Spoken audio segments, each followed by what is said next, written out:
and welcome to this segment on emotional wellness.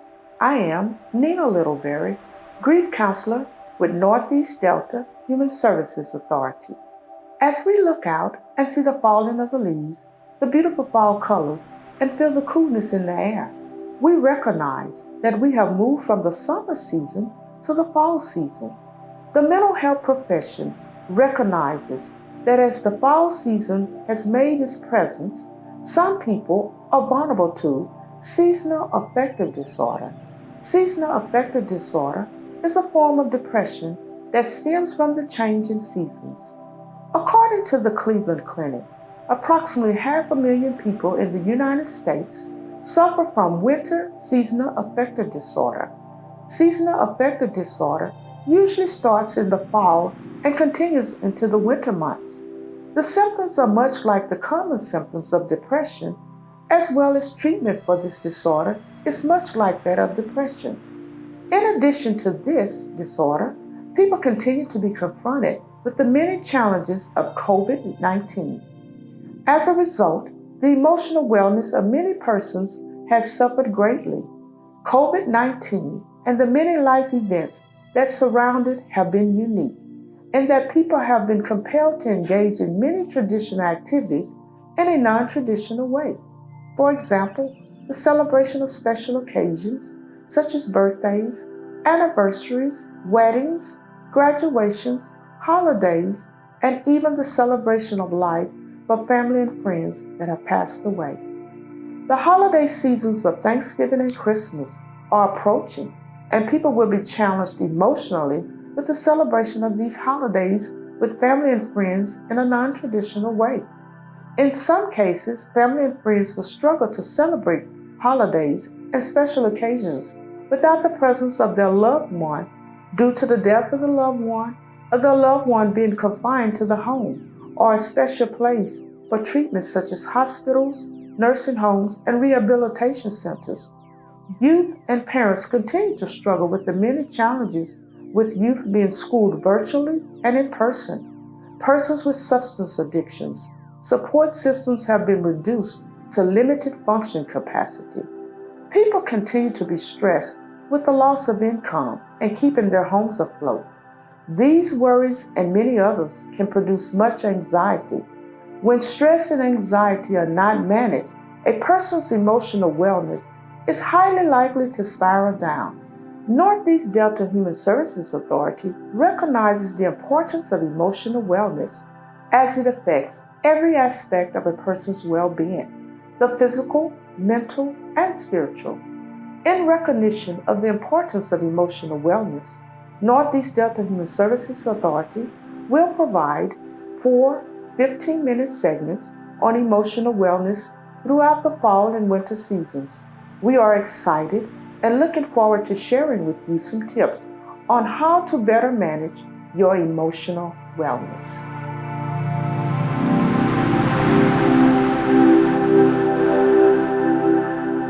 Most people desire to be happy, content, and overall emotionally well.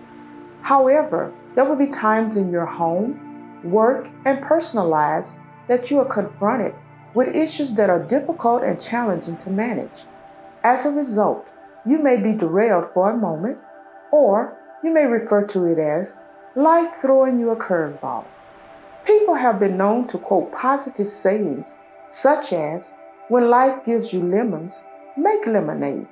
Statements like this are often quoted to help keep you grounded with maintaining a positive outlook on life. A positive analogy can be helpful when provided with some additional tools on how to manage emotional wellness. With the consistent use of emotional wellness tools, the practice of emotional wellness can become a lifestyle. What does that mean? When addressing challenges and difficulties, you begin to practice replacing negative thoughts with positive thoughts and the use of tools such as mindfulness and exercise to help cope and buffer some of the frustration, anxiety, and anger that often accompany life stressors. The awesome thing about this change in lifestyle is that when you recognize you're getting off the emotional wellness track, You will be encouraged to quickly start to manage your emotions in a positive manner in efforts to restore your emotional wellness.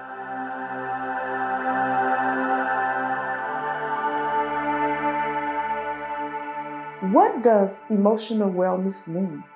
The destination of emotional wellness is not achieved by completeness, but an intentional, daily practice of being mindful of how your circumstances, lifestyle, and beliefs may be impacting your emotions. For example, if you are a single parent that is employed full-time and responsible for the daily operations of your home and the primary caregiver for your children, your lifestyle is a single parent. The circumstances are the responsibility of taking care of all the daily operations of your home and being the primary caregiver for your children.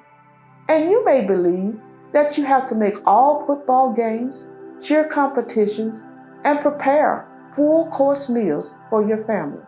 According to Psychology Today, the National Center for Emotional Wellness refers to emotional wellness as an awareness, understanding, and acceptance of your emotions and your ability to manage effectively through all challenges and change. When you're tuned into your feelings, then you can more easily become aware of your bodily sensations. The more you act on your feelings and emotions, the more reliable they become. Remaining in the present moment and adhering to a sense of mindfulness without looking back too much into the past or the future is also very important for your emotional well-being. It's about becoming aware of the necessary elements that need to be present in order to maintain a sense of grounding and contentment. Maintaining the best or most favorable feeling that allows you to be able to recognize and cope with daily life circumstances in a positive way. This includes a positive attitude and an optimistic outlook towards life.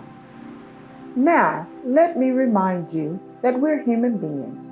Even the well-adjusted person will feel bad on a given day.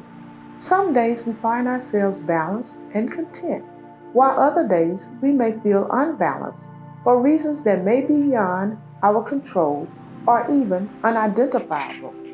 To put this in simple terms, sometimes we feel unbalanced and we don't know why. By now, I know you're probably thinking, tell me more about how to better manage negative feelings and thoughts. The first step in emotional wellness is to set emotional wellness goals. Let's identify the goals of emotional wellness. Emotional regulation is the most important goal for emotional wellness. It is important to be attentive to both positive and negative feelings and to be able to understand how to handle these emotions. Life satisfaction. This is the ability to see the big picture. Use these experiences to work for you in a positive way. For example, if you find yourself being preoccupied with what others think about you, take this time to take notice to your positive attributes by identifying your strengths. Lastly, being active with your emotions rather than a passive target for them. For example, when you begin to feel sad or down and out, start positive self-talk. This will allow you to see the good in what may seem like a bad situation. Although there are some goals you can work towards for emotional wellness, it is important to know that in some circumstances, emotional wellness may not be achievable without professional guidance or help. You are your own expert about your physical, mental, and spiritual aspects, and nobody knows you like you.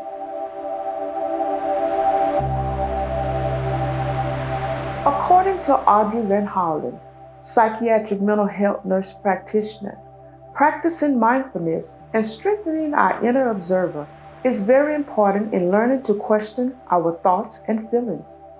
Mindfulness is a type of meditation in which you focus on being intensely aware of what you're sensing and feeling in the moment without interpretation or judgment. Practicing mindfulness involves breathing methods, guided imagery, and other practices to relax the body and mind and help reduce stress. Some experts believe that mindfulness works in part by helping people to accept their experiences, including painful emotions, rather than react to them with aversion and avoidance.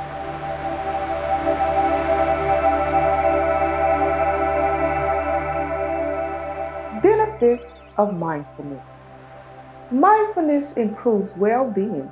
Increasing your capacity for mindfulness supports many attitudes that contribute to a satisfied life. Being mindful makes it easier to enjoy the pleasures in life as they occur, helps you become fully engaged in activities, and creates a greater capacity to deal with adverse events. By focusing on the here and now, many people who practice mindfulness find that they are less likely to get caught up in worries about the future or regrets over the past. They are less preoccupied with concerns about success and self-esteem and are better able to form deep connections with others. Experts say mindfulness improves physical health. If greater well-being isn't enough of an incentive, scientists have discovered that mindfulness techniques help improve physical health in a number of ways. Mindfulness can help relieve stress, treat heart disease, lower blood pressure, reduce chronic pain, improve sleep, and alleviate gastrointestinal difficulties. Mindfulness improves mental health. In recent years, psychotherapists have turned to mindfulness meditation as an important element in the treatment of a number of problems, including depression, substance abuse, eating disorders, couples conflict, anxiety disorders, and many more disorders. Has your body ever felt stressed? A lot of the times we carry stress in our muscles and our bodies pay the price. Now, let's turn our attention to an activity to help you release the tension in your body and find your way to calm with the use of this mindfulness exercise. When we get anxious or panicky, our breathing often becomes more shallow and faster. This calming breathing exercise is a quick way to counteract this to help you relax. It's not about deep breathing. The idea is to slow down your breathing so it's nice and relaxed, with your out breath being slightly longer than your in breath. How about we practice that now? First of all, get yourself in a comfortable position. Could be sitting or standing. Relax your shoulders down and let go of any tension in your body. Start to focus on yourself and your breathing. You don't need to do anything different at the moment. Just notice your breathing and follow your breath as it moves in and out of your body. Now try doing a nice long out breath. And when all your breath has gone, just naturally allow yourself to breathe in again. And pause. And doing that nice long out breath again. To help with getting a nice long out breath, I'm going to ask you to count to 4 when you breathe in, then pause, and then count to 6 as you breathe out. Let's try that now. Breathe in, 1, 2, 3, 4. Pause and out, 1, 2, 3, 4, 5, 6. In, 1, 2, 3, 4. Pause. Out, 1, 2, 3, 4, 5, 6.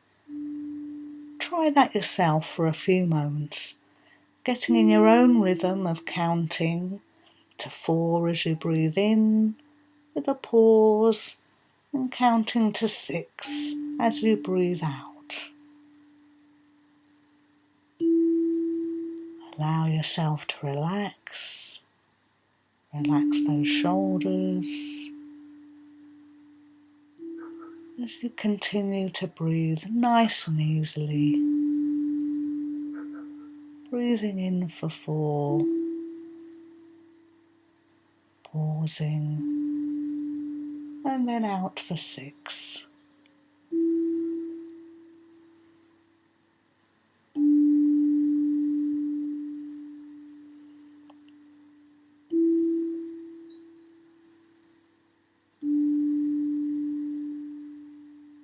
Do a few more breaths in and out. Doing that nice long out breath.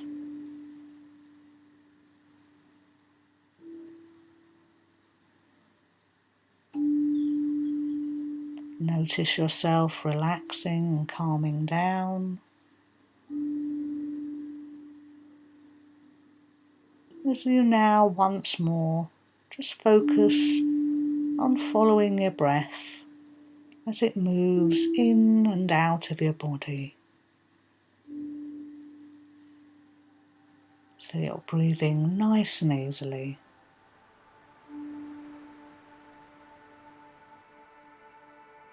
Have a look around you.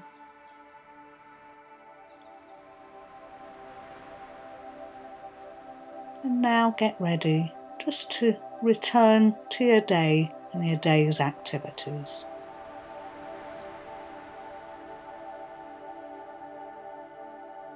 Thank you for participating in this segment on emotional wellness, provided by Northeast Delta Human Services Authority, the Department of Prevention and Wellness.